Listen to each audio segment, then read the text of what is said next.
the single leg stuff will apply to sport because sprinting, cutting is a single leg action. In terms of specifically like single leg loaded power, sprint as hard as you can, you're going to hit a hard cut. I want to know in a controlled environment that we can make a very explosive movement on one leg.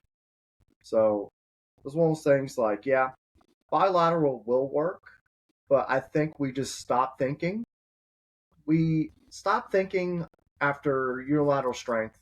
We're starting to see that it's becoming more popular, and besides sprinting, that's a good thing for athletic performers. Now, I think we forgot to think still. Like, why did we stop with the single leg strength? Why didn't we not think loaded power, single leg cleans will work as well? This podcast is brought to you by Force 8 Coach, your sport, your platform. Welcome back to my podcast called Science in Sports. I'm your host Simon as usual. I'm a sports scientist for a German second division ice hockey team. I work as an athletic coach for the under 17s men's youth ice hockey national team, and also a university teacher here in Germany, in Munich in the south. And today I'm joined by Ryan Barrett, who I got in touch by Mike Boyle recently, and I'm very happy to have you on the show, Ryan. Hey, well, Simon, thanks for having me today. Very excited How are to be you? here. You know, good as always, crushing, trying to live the dream. So it's all good, Simon. Sounds perfect. Before we start, I already just shared it in the intro. I got in touch by Mike Boyle to you, or he got me. He noticed you in the episode. He quoted you, and I was very interested in the stuff you are doing. And we talked a little bit before we started the podcast episode today about what we want to talk today. How did you get into all those interesting ideas that you will share in a little bit? So, I mean, first of all, I'm glad Mr. Boyle mentioned me in his thing. I was just honored for that case. So, I mean, the single leg hang clean is something that I've been bouncing around for a good amount of time. It was probably 2015, 2016 when I saw Mr. Boyle on some social media platform. And I was like, that's a pretty cool idea. At the time, I was very much a unilateral strength guy. I was very much into sprinting and things like that. But at the time, I was definitely a heavy bilateral Olympic lifter. So I was like, I'm going to give it a try because I was like, maybe that's not the best idea, but I'm all for don't knock something until you actually try it. So I tried it. I was like, I kind of like this because, well, it didn't bang me up as bad, and I'm using fraction of a load. So I was like, this might be something to this. So for about 2 or 3 years, from 2015, probably 2018, I was using it just for myself, just to see how I like it, just really feel it out. It wasn't until like 2019, 2021 is when we started to use it in like actual training programs for other athletes that we are training. And probably last 3 years or so, we progressed and made it our primary loaded power movement. So Mr. Boyle invited me up to MBSC to speak on the topic and show where the results I've been getting and how we coach it and things like that. Mm-hmm. I mean, I think I probably should have already established the foundation of our talk today. I think I didn't mention it at the beginning. We're talking about single leg cleans, single leg squats, or why single leg training in general matters in your eyes. So already thank you for introducing a little bit in that topic, because I forgot it. And I'm really interested. You shared that you went to Mike's MBSC and shared your data. What's the benefit of it doing it? Because he shared it to me a little bit in the episode I did with him, that depending on your weight and or your body weight, I put it in these terms, you need less weights which you have to actually move on the bar to get the same results. Is that kind of the right idea, Mon? Yeah, that is the right idea. So got research to back it up, and I have anecdotal research to back it up as well. So well, the company I work for is the In Motion Fitness. We're down in Cornelius, North Carolina. So we measure vertical jump with the just jump mats, and we do sprinting with laser timers. So we have data to where we are seeing improvements. So we've seen about 15 or 17% improvements in vertical jump and sprint speed. So the program really hasn't changed in terms of like we foam roll, we do mobility stuff, we throw some medicine balls, we do plyometric progression, we sprint, and our lift is primarily unilateral. The only thing that we have changed is the loaded power. Is we use the single leg clean or some alternatives of it to check that box off. So we've seen improvements on that, but on the research side, there was a study, I think it was in 2021 by Hayashi. By butcher, I really apologize. So they measured the difference between the 2 leg clean and the 1 leg clean. So they were trying to find which one produced more peak force, rate force production in comparison to the two. So they took 50% of the load of the 2 leg clean to compare. So with using 50% of the load of the 2 leg clean, they had experienced a faster rate of production and faster peak force using the single leg hang clean alone. So that's already going to pique my interest on like, ooh, okay, so I'm getting the same result and I can do less? You mean I can be lazy and still get the same result? That's amazing. So why would you do more if you don't have to? That's just one of those things like, take the easy route. When you got a bumpy road and a paved road, what road are you going to take? I'm taking paved road. So that's how I'm looking at that.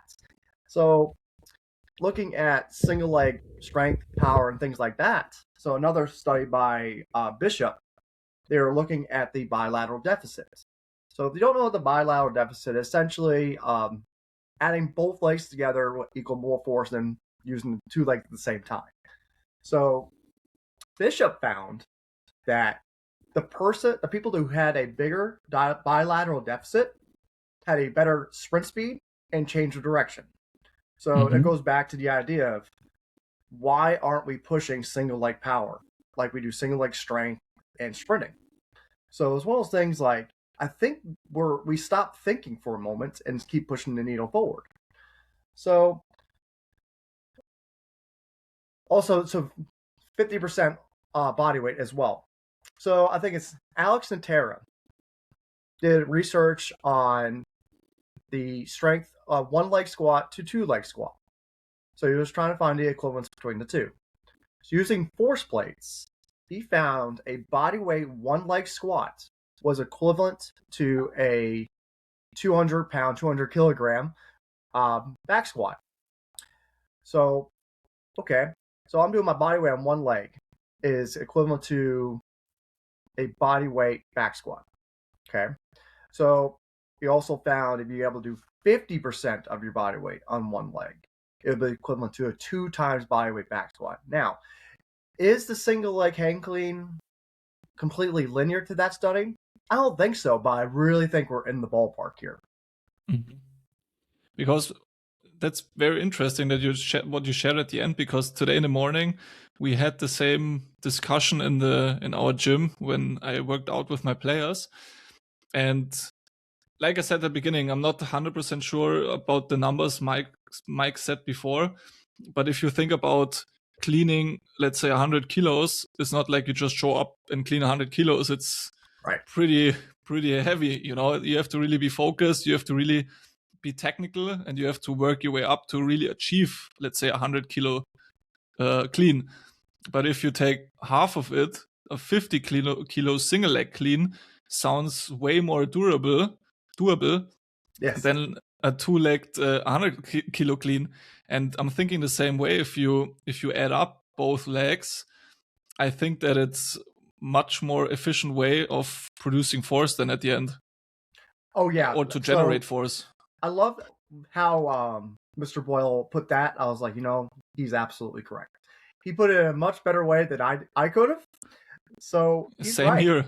Like 50 kilos, like it's hard to really get hurt. You can, if something goes wrong, you can muscle it. Okay, 100 kilos, you ain't muscling that.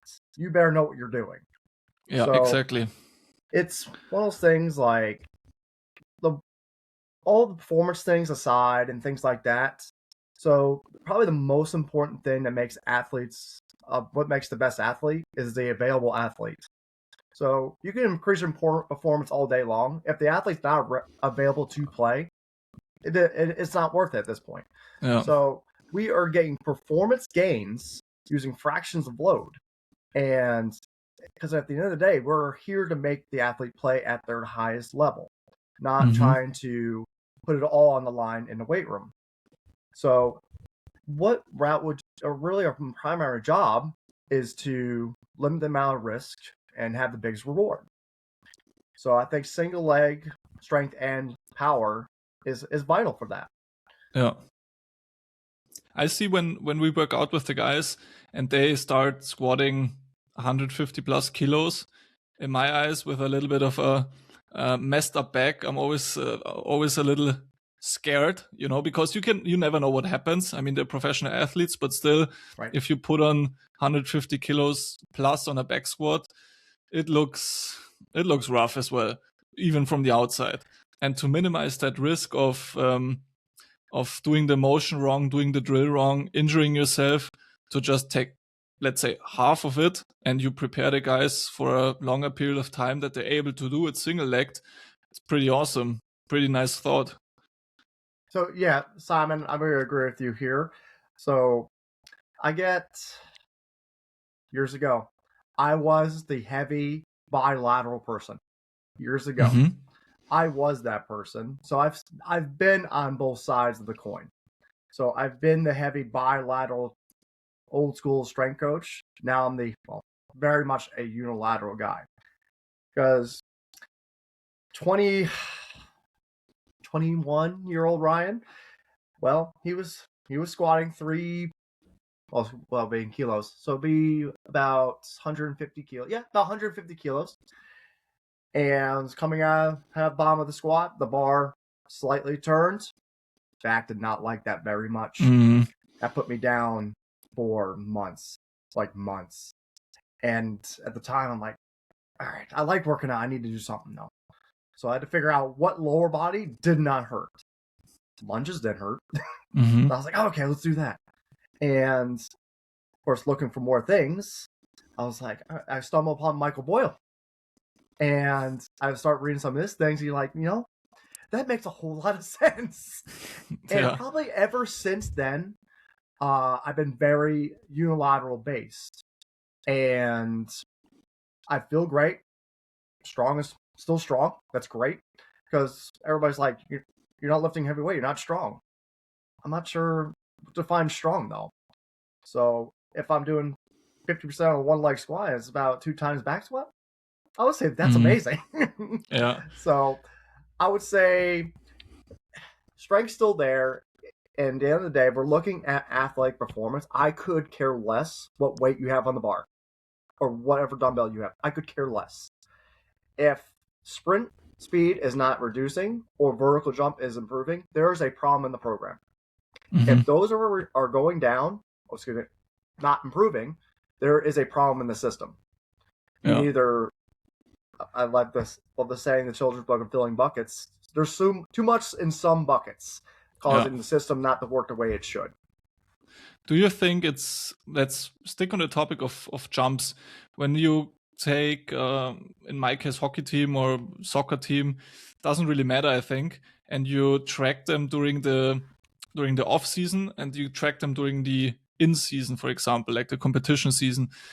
Is it possible, in your eyes, with a lot of single leg variations, to keep them improving their sprint, or in this case jumping metrics during the season, with all the games and with all the amount of volume that's on their bodies?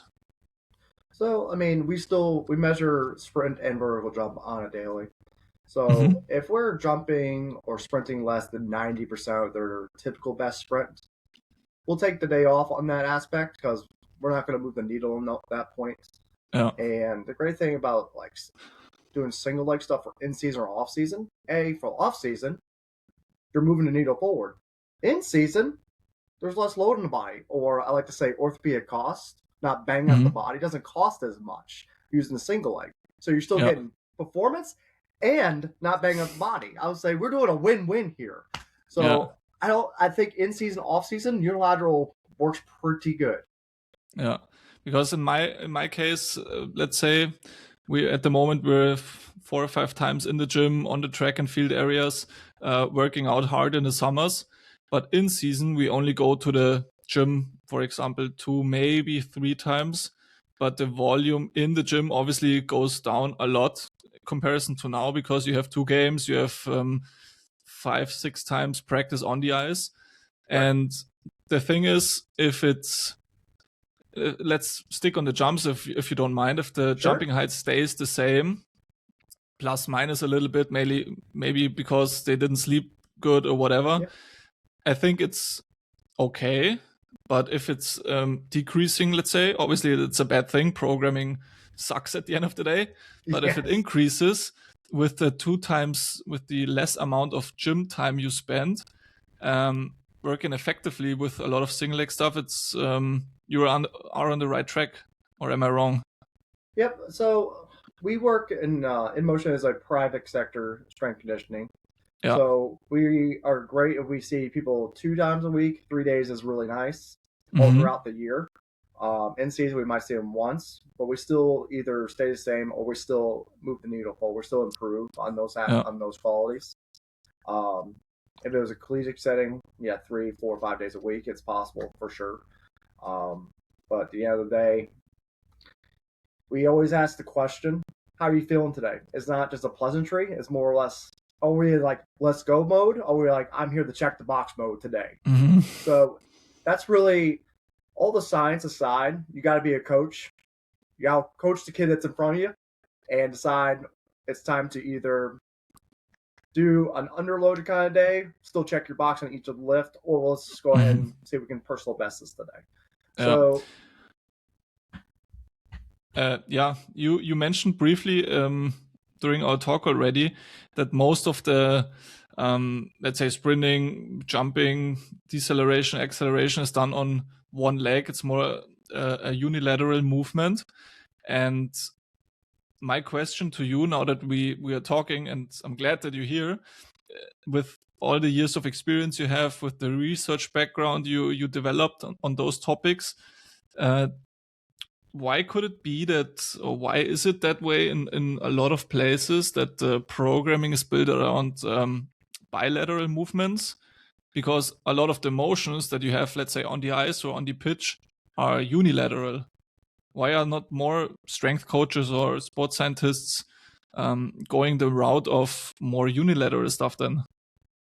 So, I mean, the bilateral stuff, yes, it does transfer to sport. It still does. I'm not saying that unilateral is better. I'm just saying that the risk is lower, but you get the same benefit at the same time. So it goes back to, like, yes, the single leg stuff will apply to sport because sprinting, cutting is a single leg action. In terms of, like, specifically like single leg loaded power, okay, cutting, your sprint as hard as you can, you're going to hit a hard cut. I want to know in a controlled environment that we can make a very explosive movement on one leg. So it's one of those things like, bilateral will work, but I think we just stop thinking. We stop thinking after unilateral strength. We're starting to see that it's becoming more popular. And besides sprinting, that's a good thing for athletic performance. Now, I think we forgot to think still. Like, why did we stop with the single leg strength? Why didn't we not think loaded power, single leg cleans will work as well? So I find that it works really well with our athletes and keep them available. And probably my favorite stat, but on the sprint speed and the vertical jumps, past 3 or 4 years, we have not had one non-contact injury. I think that's one of the more interesting metrics, that you don't have contact and non-contact injuries. Sorry. Yeah. because that really shows that it's working, and that the rate that you are getting injured is dropping as well. Our injury rate is very low. Mm-hmm. The only injuries we had were contact injuries, and that was very seldom as well. So we're looking at the end of the day, our athletes are available. Yeah, I think also for the coach, most important aspect as well. Correct. Yeah. So it goes down to, like, the coach loves to see their athletes on the field, and we don't go with the premise that we need to lay it down on the line in the weight room. So speaking on your like bilateral, like, let's just say with the cleans for now, because, well, it's a full sport. That's Olympic lifting, and they're moving fast, big weights really, really quickly. Yeah, if I'm training an Olympic weightlifter, yeah, we're gonna have to load up the bilateral clean. But in this aspect, I still use the bilateral clean in the progression to learn the single leg hang clean. So everybody thinks that you go right to the single leg hang clean. We do not. As much as I would love to, that's not where we start. So the first progression that we do is learn how to catch the bar. That's probably where we find most people where they struggle, is the catch. And we get to where they can catch the bar with just moving it in and out. I would say, good, we'll move on. So we move into the next progression is position 1, hang clean. Essentially is you're standing at the bar, there is no slide, you just jump and catch the bar. Then we go into position 2. Essentially, you'll slot. We introduce the slide of the 2-leg clean. It's like the traditional clean that you do see. We go up to about 80% of their body weight. We find that's heavy enough. Mm-hmm. Then we transition to a split stance clean. So it looks like a split squat, but not really. We go to about 40 or 50%. So that's our way to bridge the gap between the bilateral and unilateral lift. Once we get to 40 or 50% of body weight on the split clean, then let's go ahead and send it on the 1-leg clean. Now, a couple things that I usually get is like, what are some of the common faults that we do get with the single leg clean? So, yeah, the catch. It's going to be in all the cleans. So it's just really just coaching that out. Now, probably the one I get the most often is like the unbalanced catch. Yeah. Every so often, if you can catch every single leg clean perfectly every single time, you are a phenomenal athlete. If you can catch 75% of the time, we're doing pretty good.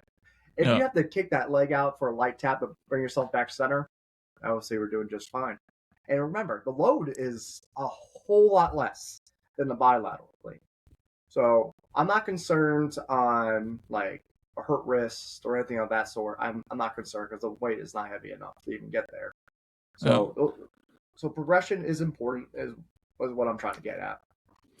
Yeah, it's perfect that you just mentioned it. I think you can maybe read my mind, it feels like, because I just wanted to address that question, because I was lucky enough that we had a former Olympic weightlifter in my junior program who taught us how to clean, how to clean and jerk, and how to snatch as well. Mm-hmm. And I find it pretty interesting that still now in the second division that some guys never snatched before, never cleaned before, which isn't a problem, but that they were never exposed to that growing up in juniors or even in pros then maybe. And to now get the right technique in is pretty much not gonna work, because you're working with players who are in their mid-30s, maybe late 30s. Yeah. And I don't want to risk an injury to just try to teach them how to properly clean, for example, probably to do a right snatch, for example. You can also, or you can always adjust the drill by doing, let's say, a dumbbell snatch, which is pretty easy for them. But what I'm trying to say was that I was pretty lucky that I had someone teaching me. So for me, I think it's a lot more easy to get it on like the single leg variation. But what's your take on that? How is it in the US, for example, where you're from? Is there somebody who teaches the players growing up how to properly do Olympic lifts? Or is it just, let's say at your place, that you kind of teach them how to really do the right steps? So I would say same situation. I mean, my kids that have come in, or adult or professional athletes, they've never cleaned before most of the time. And Sometimes, like the clean, like as I said, we start with the catch. If they're just not getting it, we're wasting way too much time. Let's go ahead and use a variation of it. So we may use a dumbbell single leg jump. We may use a single leg kettlebell scoop clean. So there's a lot of different variations that we can make this work. So don't get too married. We don't get too married to the actual exercise itself. We're looking on checking a quality we're trying to accomplish. Trying to accomplish single leg loaded triple extension. That's all we're trying to accomplish in this. So we are not married to the clean. We're not married to the snatch. Sometimes you just gotta put your coach hat on. You're like, yep, that does not look good. That doesn't look good at all. Let's go ahead and try this variation. And let's check the box that way. Yeah. Is there a specific quality in your eyes that, let's stick with the clean, for example, that Sure. a single leg clean has that a traditional clean, for example, doesn't have? No, it's same qualities, same lift. You're just picking the one leg off the ground. Yeah. So it's the exact same lift. You're just doing half the load, and you're just doing it on one foot. So the triple extension is the same on the down foot. The ankle, knee, and hip will extend and pull straight up on the bar, and the cash is the same. You're laying the same. And probably one thing that we also get, we don't teach it from the floor. We just do it from the hang. Because we're not here to teach the deadlift. We're here to teach how to do triple extension. So it's a common question that I do get from that. So we do just teach from the hang, from the single leg. We find it easier, and at the end of the day, we're here to check boxes and get through a lot of different items. When you talk about from the hang, you mean mid-thigh, or do you go lower than that? Mid-thigh. Yep. We just say mid-thigh. So we either will have them stay where there's no slide of the bar down the thigh, or we might have them, if have a really good Olympic lifter, we'll have them slide it so we can throw a little more load on there. So it's really about mid-thigh is usually what we'll start with that lift. Because I feel like in the last years I had some complaints about if they have to go lower than the knee without touching the bar to the ground, because they feel like the point where they have to really start the pull is at such an awkward position that we then implemented the regular hang clean as well, or hang power clean, for example. Is there a benefit of going lower or starting from the ground than to the hang clean, for example, or the other way around? I'm sure there is, but for my aspect, I'm training people to play on ice, track, and fields. Yeah. So I'm not here to teach them to be an Olympic weightlifter. I'm here to teach them to be a better athlete. Yeah. So if we're an Olympic weightlifter, yeah, there is a benefit for going below the knee because they're gonna have to do it. Yeah. So in terms of my aspect for field sport or ice athletes, I don't think there's an added benefit. I feel like there's more risk than benefit at that point. Is there a benefit? I'm sure it's a little bit, but I think the risk outweighs the reward. Yeah. And obviously you have to, like you just mentioned, take into consideration that you're training athletes for ice hockey or soccer and not a pure weightlifter. Correct. I'm here to train the qualities that they actually need, sprinting and cutting. And as I said earlier, if our sprints aren't going down and our verticals are not going up, it's not the right thing for us. Yeah. Because that's just an expression of strength. Yeah. Do you think, because you mentioned already that you quoted, I think 2 studies at the beginning, about the benefits of doing unilateral training exercises. How would, in your eyes, maybe you already did it, so maybe you can share something, or from your knowledge maybe, how would an ideal study look like to compare the outputs of an unilateral or, let's say, a bilateral clean or squat? How could you measure that in the best case scenario? I would love to see so the study, they just measured peak force and force production. I would love to see a study be done where they have a group where it's the 2-leg clean only and the single leg clean only. And the rest of the program is exactly the same. So I would like to see exactly from a large study where we are measuring speed, vertical jump with 2 legs, and vertical hop on 1 leg. to see which group will transfer better to sprinting, jumping, and will change direction. And the only factor to be different is which kind of clean did you use. Yeah. So I'm very excited for the end of this summer, and specifically. So I know Mr. Boyle up there is using the single leg hang clean in his programs up there, and he has a lot of athletes that he comes through his doors, and rightfully so. Between about 50 somewhat athletes at In Motion, and we'll have Michael Boyle probably has a whole bunch in there. I would love to see where we end up on what improved throughout the summer. Like, how much did the really good athletes improve? I know, of course, the beginner athletes, they'll improve regardless of what you do with them because it's all new. Now, I'm very curious to see how collegiate and professional athletes respond adding that in. So far this summer, we've had a whole bunch of personal bests and vertical and sprint speed so far, and we only have done single leg load power this summer. And single leg strength has always been there.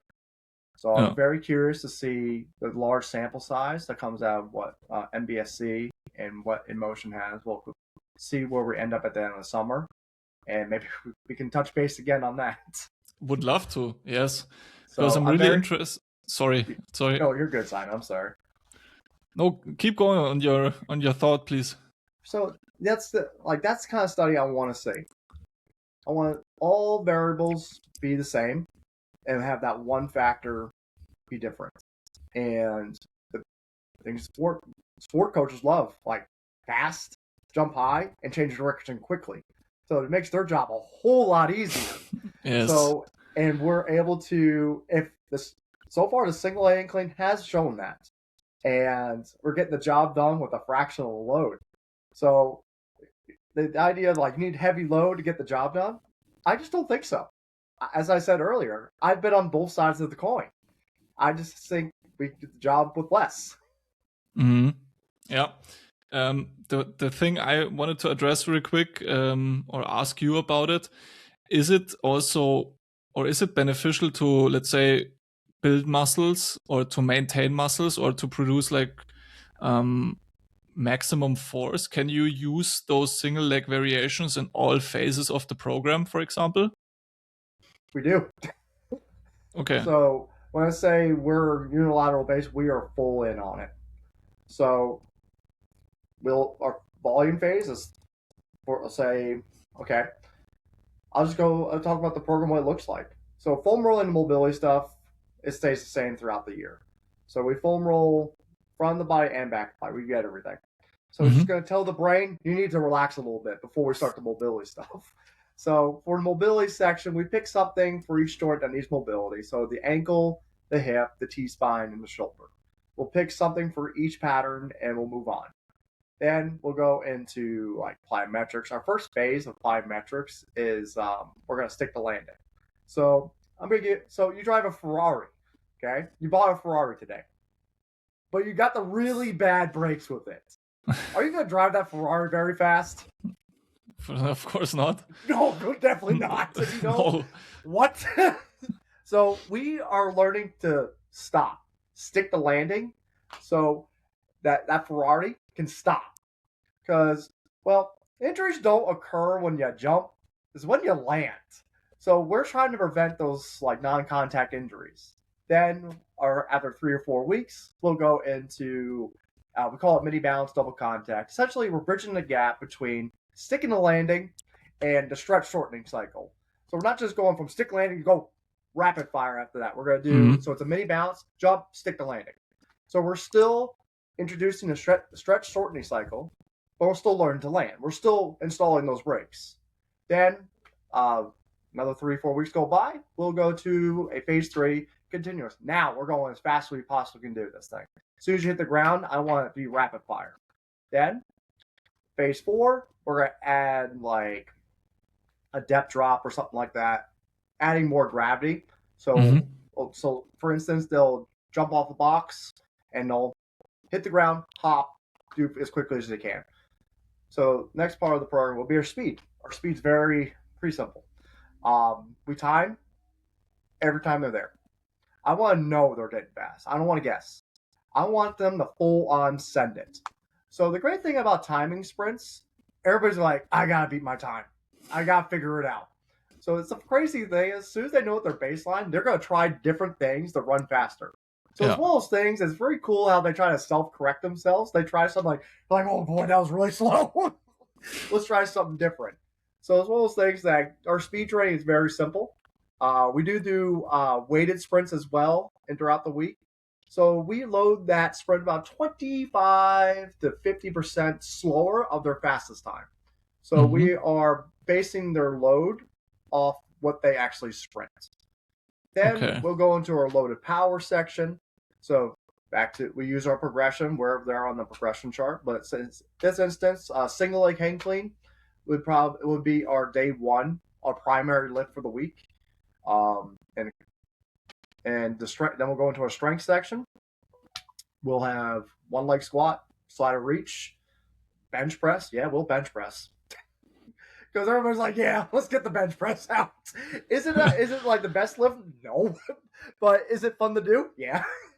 So it's one of those things like, is it beneficial? I don't know. But it's actually cool to do.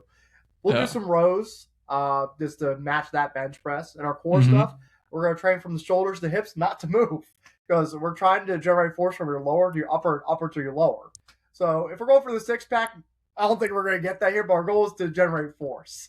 Yeah. And conditioning, well, in the United States, a lot of these high school kids are playing year-round. So going back to the filling buckets, the conditioning bucket, full to the brim. So we don't need to do more there. So usually we skip that section. So everything else before that, they're not getting that in play or anything like that. So we're checking the boxes in that aspect. So in terms of the strength and the loaded power stuff, we'll go for single leg hang clean. We do 3 sets of 2 each leg. Okay. First set, we're going to warm it up. Second set, was medium. Now set 3 is really I'm trying to decide what we're doing. Are we going to same weight? We're going to drop, or are we going to PR this thing? So it's really, I'm picking set 3. First 2 sets, I'm just gauging where I want to be on the last set. Okay. And for the strength stuff, we'll alternate weeks with 3x8 or 3x4. So volume intensity. It's a very simple program. We go with the premise we do simple things very well. Yeah, that's the key. If you bring crazy too much, simple things always come to the top again. Yeah. Like you have all these fads, and the simple things go up to the top. So we're not cute in any aspect. I mean, we're all very much single leg. I know there's going to be a coach out there that's like, oh, I need to do the heavy squat, do the heavy deadlift. I'm like, I guess we can. We may do a front squat. We may do a goblet squat. We may do a kettlebell deadlift. We may do a trap bar deadlift. But that's probably it. Straight bar deadlift. Again, if we're training an Olympic weightlifter, yeah, we're going to use straight bar deadlift. Yeah, sure. We have the often we're training a CrossFit athlete. Yeah, straight bar is going to need to be in there because that's probably mostly what they do anyways. So it goes back to who we actually train, who's actually in front of you, and putting all the things that you want to do aside, who's the athlete in front of you and who you're trying to coach. So, and we, as I said, we're very unilateral in that aspect. You had me already hooked when you said that you guys don't do a lot of conditioning. I'm bought in already. Well, it's one of those things like, there's nothing I can do in the conditioning side that's going to match what play is. The best conditioning is playing. That's true. The whole thing. That's true.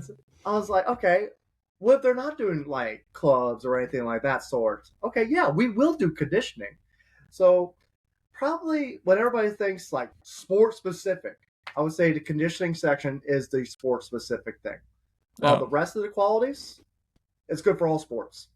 Because I like the analogy. So you go to the playground, Simon. You don't know what game you're going to play. You got to pick your team. You're going to pick the best athlete out there, the strongest, the fastest, the most mobile athlete, right? You can teach that person a skill and usually do all right. So the athlete that moves well, is strong, powerful, and fast.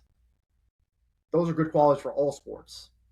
Now, the good conditioning, that's where I would say that is the sport-specific portion. So let's take soccer, for instance. So it's a lot of walking, standing, and sprinting at random times, right, Simon? Yep. So that would be your conditioning. Just random times of walking, sprinting, and standing. Or another sport is let's say tennis. Say tennis. So average point takes about 10 seconds to be scored. They have Mm-hmm. 20 seconds to reserve. So you got work 10 seconds. You rest 20. You don't need to be a rocket scientist to figure out sport conditioning. Watch the sport. How long are they actually doing something, and how long are they resting for? Um, so it's really not as hard as it needs to be, in my opinion. That's true. Yeah, that's So true. it's overthought about. Like we talk about alactic glycolysis and oxidation phosphorylation. That was deep in the brain. I don't think I had that one. So you learn those science terms, but really just watch the sport or just have them play. Just have them play the sport. That's Mm-hmm. probably the best conditioning. Yeah. So we forget like we're trying to match the conditioning in the weight room. I'm like, it's not gonna happen Yeah, because it's especially in hockey, it's hard to get them on hockey. the bike or onto the treadmill, for example, or a rower or whatever, if you're Yes, actually skating and playing ice hockey. you got that. Well, trying to find ice time. That's tough. Yeah, That's tough. yeah. Oh, trying to find ice time in North Carolina. Good luck. I have a few hockey kids in North Carolina, the sweaty place in the South, and trying to get ice time, it's hard. It's Yeah. hard. So we like to use slide boards for them, just get them as close as we can to that. So that's probably one of those tools I really, really do like that most places don't really use. I mean, you have the good thing about being in the US is that you actually do have probably a lot more ice in the summer than we have. I think we only have like 5, 6, 7, 8 different rinks in Germany who operate a full year around. So you might have to go to Czech Republic to skate. Phew, boy, that's I mean, in the south, well, in the southeast of the states, it's really not a Yeah, whole lot. The northeast, where Mr. Boyle's at, oh yeah, it's ice hockey everywhere. yeah, So it's definitely depends on what part of the U.S. is a big place. that's And true. it is That's a true. big place. So there's a big difference between the eastern southeast and the northeast. There are two different places, very different countries, and we'll put it that way. Yeah. Ryan, before we wrap it up, to switch topics a little bit, I have 3 or 4 more questions, like general questions about Sure. some different aspects, if that's okay for you. Yeah. Just to run through it real quick. In your eyes, I really like this question just to get to know a little bit more about my guest and their philosophy, coaching philosophy. What's in your eyes the most overrated exercise you can do in the gym? Oh man, Simon, most overrated. Okay, I got a lot. I got a lot. Do I have to pick one, Simon? But you're not allowed to pick the bicep curl. Oh, okay. No. Well, we're gonna. Okay, Simon. So we bring up bicep curl. I would say for very important because, well, yeah, you can do all the functional stuff in the world, but you gotta make sure the arms look good. Very important. It So we're is. talking It about is. function. Oh yeah, there's a function. All right. So I would say not the worst because, well, sometimes you just need to have the arms look good, Simon. That's true. At the That's end of true. the day. If you're Okay, not then. strong, you might as well look strong. Yeah, for sure. Especially for the summer months. You got beach time today, Simon. You gotta make sure your It arms is. look good. It is. What's the most underrated drill then? Put it other Oh, way the most around. underrated. Oh, well, I'm gonna be biased here. It's gonna be single leg clean, brother. It's gonna be single leg clean. As well as things like probably years ago, very similar, where Mr. Boyle said back squats are dead. Single leg Hmm. squats is the answer.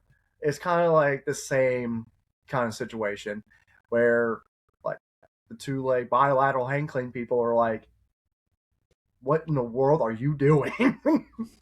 So it's one of those things like, don't be scared of different. Give it a try.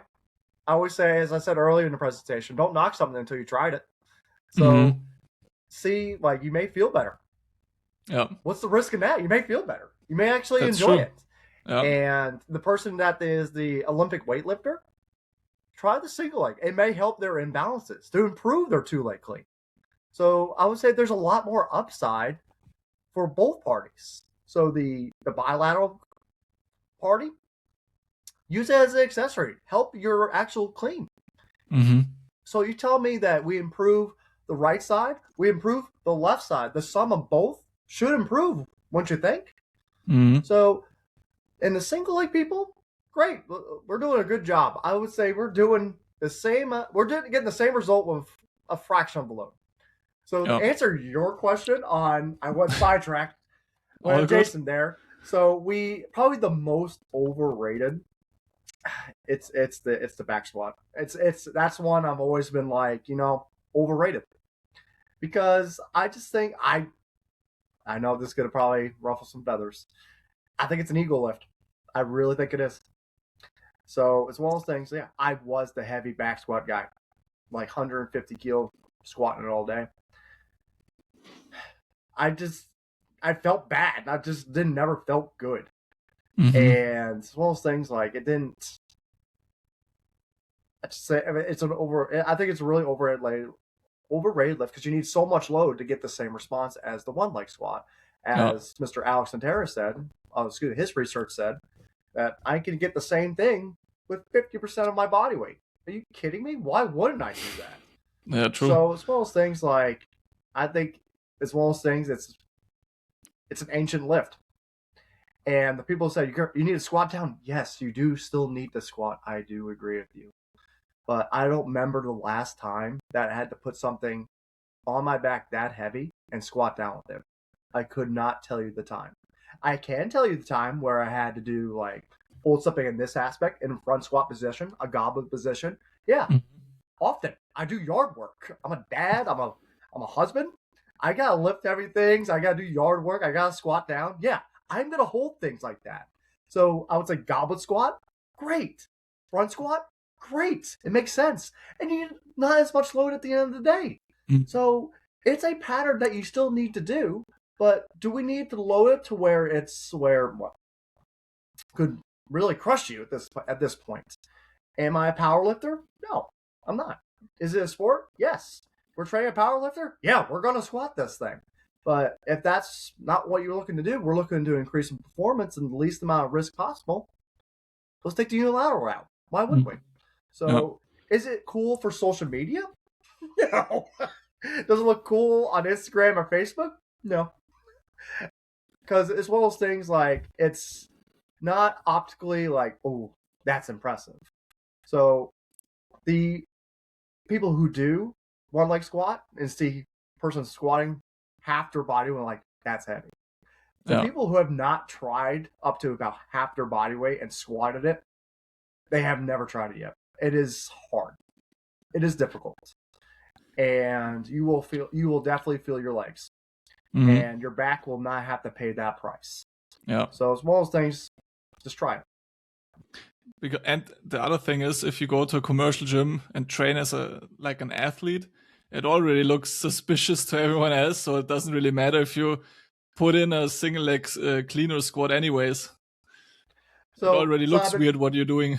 Oh no, it's definitely weird in a commercial gym. So Simon, I was at a commercial gym not too long ago before we got into this call today, and it was a strongman gym. So I really was like, yeah, we're going. And I intentionally wanted to be the weird guy. I was like, I'm going to do single leg everything. And so I did single leg cleans today, and I'm sure I got a look, but those things, I was like, I'm not hurt. That's the end of the day. I'm not hurt. Yeah. I can still play around with my kid. I can still sprint. I can still be a husband. I can still do my yard work and still be strong. I was like, we just took a different route. We're getting to the same spot. I just have to take the paved road. You took the bumpy road. Yeah, exactly. Ryan, one final question. Maybe a little bit of a view into the future. Where do you think, or how do you think will, in comparison from unilateral to bilateral lifts, how will it look in, let's say, 10 years in regard of athletic performance? Will it change a little bit in your eyes? Do you think we will get a little bit more towards single leg variations, or do you think it will just stay the same and a couple of guys will just adjust it by their needs? I think it will make I think it will make the front. I think it will make the primary. I think it will come the primary. So probably the 90s where sprinting was like, ooh, risky. And a lot of coaches were like, we'll increase speed in the weight room. Well, we know now that you cannot match sprinting in the weight room. 10 meters per second, it's hard to match in a weight room. So sprinting is important. So that has come a primary, right? So probably more than 10 years ago, since Mr. Boyle put the back squat is dead presentation. Well, you notice on social media, a lot of the big colleges are using a lot more unilateral work in their programs. So it's definitely come a big step forward in terms of unilateral strength, speed stuff coming more of a primary. And you see a lot more single leg plyometric stuff rather than just the 2-leg broad jumps, box jumps. So you're seeing a lot more of that now, right? So it goes back to my thought. Why did we stop thinking when we got to loaded power? We thought everywhere else where single leg is really important, it's really beneficial from a performance aspect and injury prevention, not injury reduction. If I could prevent everything, I'd be a very rich man, Simon. So injury reduction here. Yeah. So it's one of those things we stopped thinking when we got the loaded power. So from what I've seen, we are getting the improvements that I want that transfer to sport. We have athletes finishing their season, and still improving on sprint, change of direction, and vertical jump with a fraction of the load. So to answer your question, Simon, I would say in the next 5-10 years, you'll see it a lot more common. I totally get your point on that one.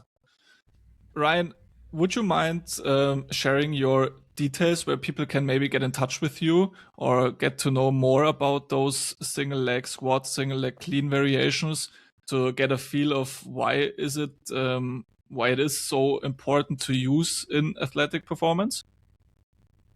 Yeah, so I definitely will share that.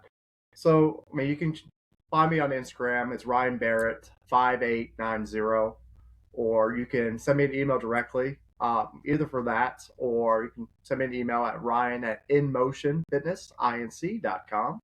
You can send me all the questions. I love all the questions. So, yeah, you can find me there.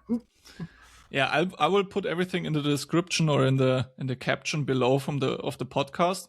Also the studies you mentioned, try to find those and also put it down below if people are interested. Yep. And on my end, Ryan, thank you so much for taking your time. I know it's always a bit hard with the time difference. Especially daylight savings time, Simon. Yeah, I forgot we're the only people that observe that. That's true. I was like, wait, hold on. Like, I'm sitting here at 11. I'm like, wait, it'd be 12 o'clock for me. So I didn't mean to make you panic, Simon. It was on my end. No, it's no problem at all. I had so many issues on my end when I talked to some guests from Australia or also from the US. Oh boy. And there was some late night calls. So I mean, now it's 7 p.m. almost. It's still sunny outside. So I really like it at the moment. Hate the winters though, because it's always dark, but yes. Very glad that we could make it happen. I learned a lot. It was very, very interesting. I don't know if anyone is watching the episode with video. I was just fascinated all along. Very, very excited to talk to you. And I will come back to your offer to talk to you again when the studies are out and you have more data on hand to talk about. Oh yeah, definitely give you all that data and things like that. I'm really excited so far. We're in the first month and it's really looking really good. I'm excited. I'm excited. You know, it's one of those things like in the difference between in the private sector and the like collegiate professional. Well, the collegiate and professional, they have to do it. What you tell them. Now, in the private sector, they're paying you money. You better know your things work. Yeah. And because it's results based, right, Simon? Yeah. So I very much believe this works, and it works really well. So I bet money on it. Literally. Okay, I'll take your word on that, and we'll see in the next episode when we record that. Yes. So it should be a good episode. Hopefully, I give you as much enthusiasm as I did today. You did. Ryan, to wrap it up, if you don't have anything else to get rid at the moment or talk to me at the moment, I wish you a nice day. Enjoy the sun, and I'm happy that we got together. Oh, same. I'm glad we figured out the time. Yep. Ryan, take care. I wish you all the best, and talk to you soon. All right, talk to you soon. Thanks, Simon. Bye-bye. Bye. Thanks for listening to the show. If you enjoyed this episode, make sure to follow the podcast, leave a rating or comment, and share it with someone who loves sports science. And for more content, follow me on Instagram at science_in_sports_. See you in the next episode.